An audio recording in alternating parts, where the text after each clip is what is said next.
Hello बच्चों, good morning. कैसे हैं आप सब? आई होप आप ठीक होंगे। और आज अपन एक नया टॉपिक स्टार्ट करने वाले हैं हमारे सॉल्यूशन चैप्टर का।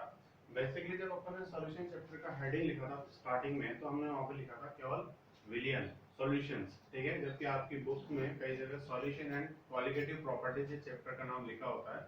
तो आप सभी ने उस टाइम सोचा होगा कि सर ने केवल सॉल्यूशन लिख में लिखा, क्योंकि अभी तक अपन बात कर रहे थे केवल सॉल्यूशंस की। अब अपन विलियन को यानी कि सॉल्यूशन को समझ चुके हैं, तो उसके अंदर एक और टॉपिक है कॉलिगेटिव प्रॉपर्टीज, उन्हें आज अपन डिस्कस करने जा रहे हैं, ठीक है। तो कॉलिगेटिव प्रॉपर्टीज क्या होती है? हिंदी में इनको बोलते हैं अणुसंख्यक गुणधर्म। देखो बहुत स्पष्ट है हिंदी के अंदर, नाम से पता चल रहा है कौन से गुणधर्म। हिंदी मीडियम वाले बच्चे जानते हैं कि दो तरह के गुणधर्म होते हैं, एक भौतिक गुणधर्म और एक रासायनिक गुणधर्म। उनमें से भी वे वाले गुणधर्म जो अणुओं की संख्या पर निर्भर करते हैं। To be very clear Hindi medium वाले बच्चों के लिए। और अपन इंग्लिश मीडियम में बात करें तो क्वालिटेटिव प्रॉपर्टीज का मतलब क्या होता है, ठीक है। देखो आपके सामने इसकी डेफिनेशन लिखी है, फटाफट आप एक बार रीड कर लीजिए, then I will explain. Those physical properties of dilute solutions. पहली बात तो ये है कि फिजिकल प्रॉपर्टीज की बात कर रहे हैं बेटा अपन, और कौन से सॉल्यूशन की बात कर रहे हैं? डाइल्यूट सॉल्यूशंस की, ठीक है। यानी कि डाइल्यूट सॉल्यूशंस की ऐसी फिजिकल प्रॉपर्टीज जिनकी value only and only depends on number of solid particles, depends only and only on number of solid particles dissolved in solution.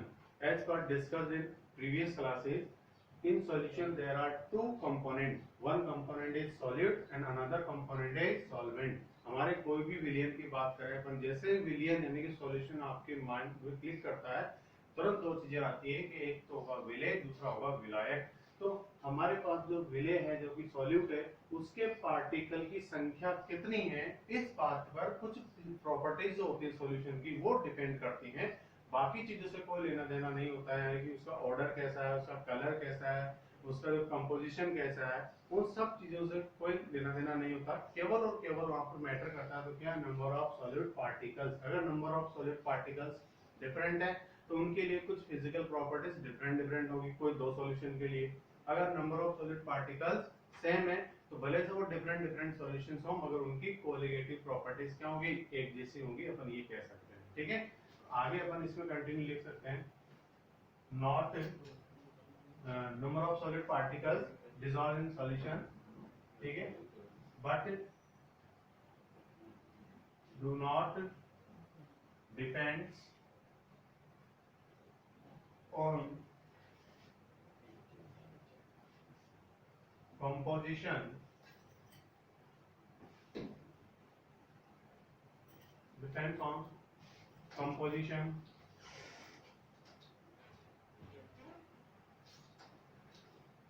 comma nature of solution, ठीक है। अब हिंदी मीडियम में एक बार Hindi medium वाले बच्चे डेफिनेशन लिख लो, फटाफट से मैं बोल रहा हूँ। तनु विलेनों के वे भौतिक गुण, तनु विलेनों के वे भौतिक गुण जिनका मान इकाई आयतन में घुले हुए विलेय के कणों की संख्या पर निर्भर करता है, विलेय के कणों की संख्या पर निर्भर करता है, परंतु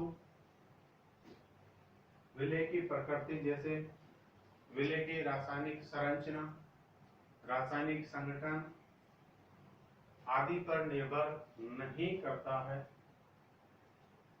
अणुसंख्यक गुणधर्म कहलाता है, अणुसंख्यक गुणधर्म कहलाता है, ठीक है। इंग्लिश में आप यहाँ आगे कंटिन्यू लिख लीजिए, कंपल्सरी तो नहीं है, ऐसे known as a colligative properties,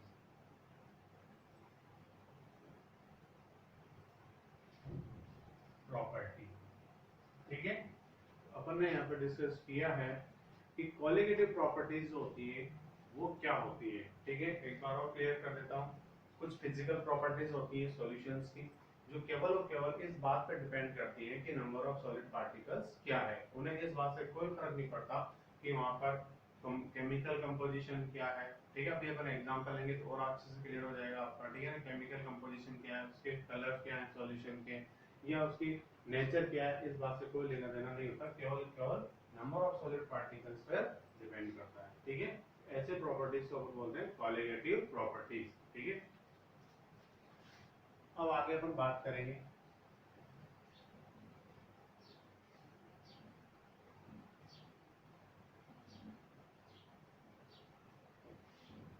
qualitative properties sir होती कितनी है और क्या क्या उनके नाम है। ठीक है, तो आप नोट लगा के लिखेंगे for non volatile.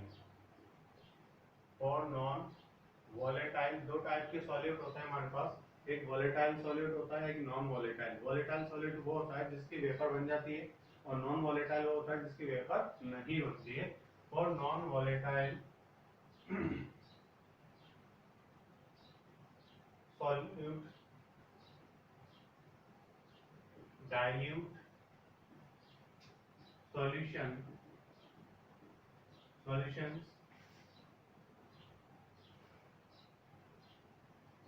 there are four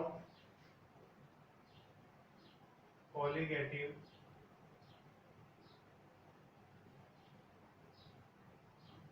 properties। ठीक है, हिंदी में इस तरह से लिखेंगे आप अवाष्पशील।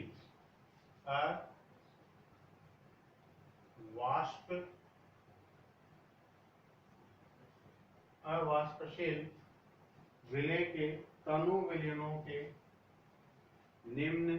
नॉन वॉलेटाइल का मतलब अवाष्पशील। हमारे पास दो टाइप के विलय होंगे, एक वाष्पशील होगा, दूसरा अवाष्पशील। तो आज अपन जिसकी बात कर रहे हैं वो क्या है कि एक ऐसा सॉल्यूशन है हमारे पास जिसको जो डाइल्यूट भी है और उसमें जो सॉल्यूट है वो कैसा अवाष्पशील है यानी नॉन वॉलेटाइल है।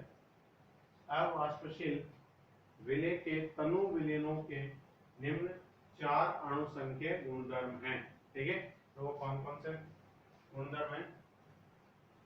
एक विलयन का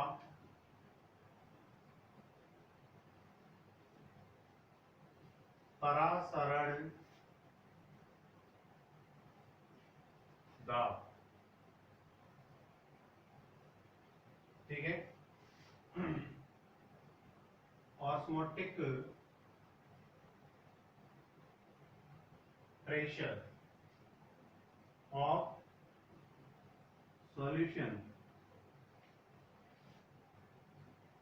नेक्स्ट है विलायक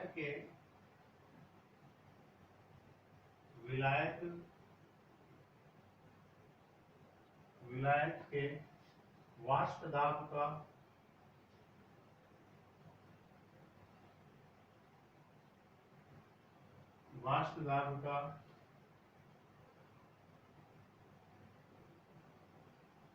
अपेक्षिक अवनमन।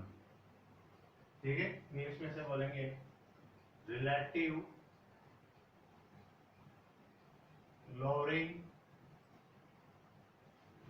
lowering of vapor pressure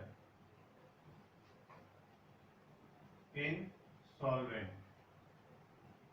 और शॉर्ट में बोलेंगे RLVP, relative lowering of vapour pressure. ठीक है, थर्ड है हमारे पास विलायक के हिमांक का अवनमन। ध्यान रहे यहाँ पर विलायक है, यहाँ विलयन है, यहाँ भी विलायक है। विलायक के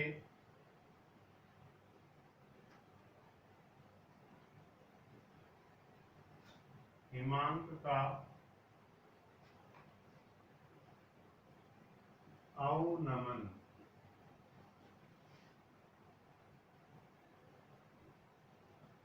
depression in freezing point, depression in freezing point, in freezing point of solvent। ठीक है, और फोर्थ वाला मैं यहाँ पे लिख रहा हूँ क्योंकि यहाँ पे शायद आपको दिखे या ना दिखे वीडियो के अंदर। विलायक के क्वथनांक का उन्नयन। विलायक के क्वथनांक का उन्नयन, ठीक है, elevation of boiling point in solvent। तो देखो ध्यान क्या रखना आपको, यहाँ भी मैं विलायक की बात कर रहा हूँ, यहाँ भी विलायक विलायक विलायक, तीन जगह आपके पास सॉल्वेंट की बात की जाएगी और एक जगह आपके पास सॉल्यूशन की बात की जाएगी। यानी कि जब अपन ऑस्मोटिक प्रेशर से रिलेटेड बात करेंगे तो वहां पर सॉल्यूशन पे फोकस करना है आपको, ठीक है। तो देखो सबसे पहली चीज क्वालिटेटिव प्रॉपर्टी होती क्या भाई, ठीक है। ऐसी प्रॉपर्टीज, फिजिकल प्रॉपर्टीज किसी भी डाइल्यूट सॉल्यूशन की जो केवल नंबर ऑफ सॉलिड पार्टिकल्स पर डिपेंड करती है, बजाय इसके कि उसकी फिजिकल प्रॉपर्टीज दूसरी हैं, लाइक उसका कंपोजिशन क्या है, उसका कलर क्या है, इस बात से कोई लेना देना नहीं है, ठीक है। उनको अपन कहते हैं क्वालिटेटिव प्रॉपर्टीज, यानी कि अणु संख्या गुणधर्म। ये कितने प्रकार के होते हैं किसी भी डाइल्यूट विलयन के लिए, किसी भी तनु विलयन के लिए? ये चार प्रकार के होते हैं। कौन कौन से होते हैं? पहला है उस डाइल्यूट सॉल्यूशन का ऑस्मोटिक प्रेशर, ठीक है। दूसरा है उस डाइल्यूट सॉल्यूशन के अंदर जो सॉल्वेंट है उसके अंदर relative lowering of vapour pressure in solvent, उसके वेपर प्रेशर में रिलेटिव लॉवरिंग अपन करके देख लेंगे, ठीक है। डेप्रेशन इन फ्रीजिंग पॉइंट, यानी फ्रीजिंग पॉइंट को कम करना। Elevation in the boiling point, यानी क्वथनांक यानी कि बॉइलिंग पॉइंट को बढ़ा देना। ये चार क्वालिटेटिव प्रॉपर्टीज होती हैं। तो किसी भी सॉल्यूशन के लिए अगर नंबर ऑफ पार्टिकल सेम है, जैसे मान लो एक छोटा सा मैं यहाँ पे एग्जांपल ले रहा हूँ, अभी आपको एक प्रॉपर एग्जांपल लूंगा। यहाँ पर कोई सॉल्यूशन है ए, कोई सॉल्यूशन है बी, दोनों सॉल्यूशन में नंबर ऑफ सॉलिड पार्टिकल यहाँ पे 4 है, यहाँ भी 4 है, तो मैं गारंटी के साथ कह सकता हूँ इनमें number of solid particle same है। इसका मतलब इन चारों के लिए जो वैल्यू क्वालिटेटिव प्रॉपर्टी की ए के लिए आएगी वही बी के लिए आएगी, यानी कि सॉल्यूशन ए और सॉल्यूशन बी दोनों का ऑस्मोटिक प्रेशर सेम होगा, दोनों में relative lowering of vapour pressure in solvent same होगी, दोनों के depression in freezing point of solvent कम होगा, दोनों में elevation of boiling point in solvent कम होगा, सॉरी सेम होगा, ठीक है। अब इनको एक एक को अपन आगे डिटेल में पढ़ेंगे नेक्स्ट वीडियोस में, बट अभी आपको केवल ये ध्यान रखना है। अभी मैं यहाँ पे एक एग्जांपल लिखा देता हूँ आपको, उससे और क्लियर हो जाएगा।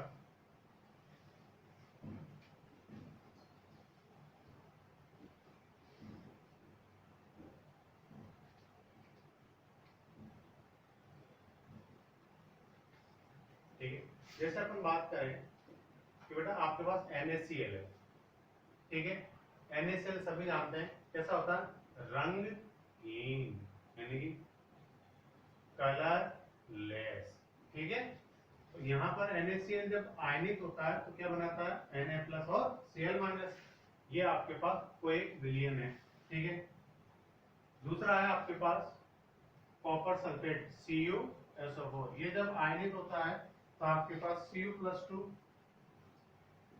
और SO4-2 बनाता है, ठीक है। और ये कैसा होता है, नीले रंग का होता है, सभी को पता है, छोटी क्लास से जानते हैं, ब्लू कलर, ठीक है।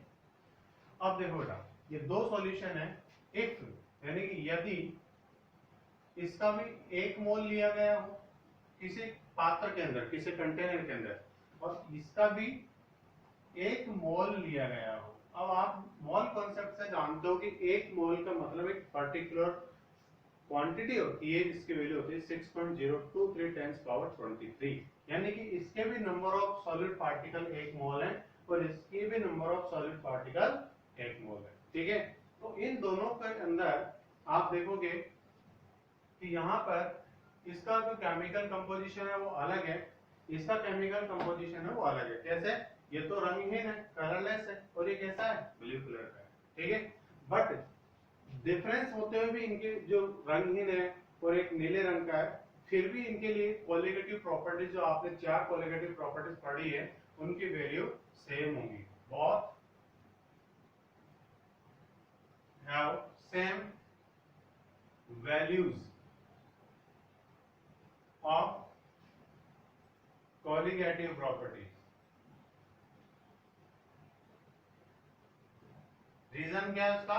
क्योंकि दोनों के अंदर नंबर ऑफ सॉलिड पार्टिकल्स क्या है, सेम है। कॉपर सल्फेट का भी 1 मोल है, तो आपके पास NaCl का भी क्या है 1 मोल है। दोनों का 1-1 मोल लिया गया है। नंबर ऑफ विलेय के कणों की संख्या यानी कि number of solid particles same होगा।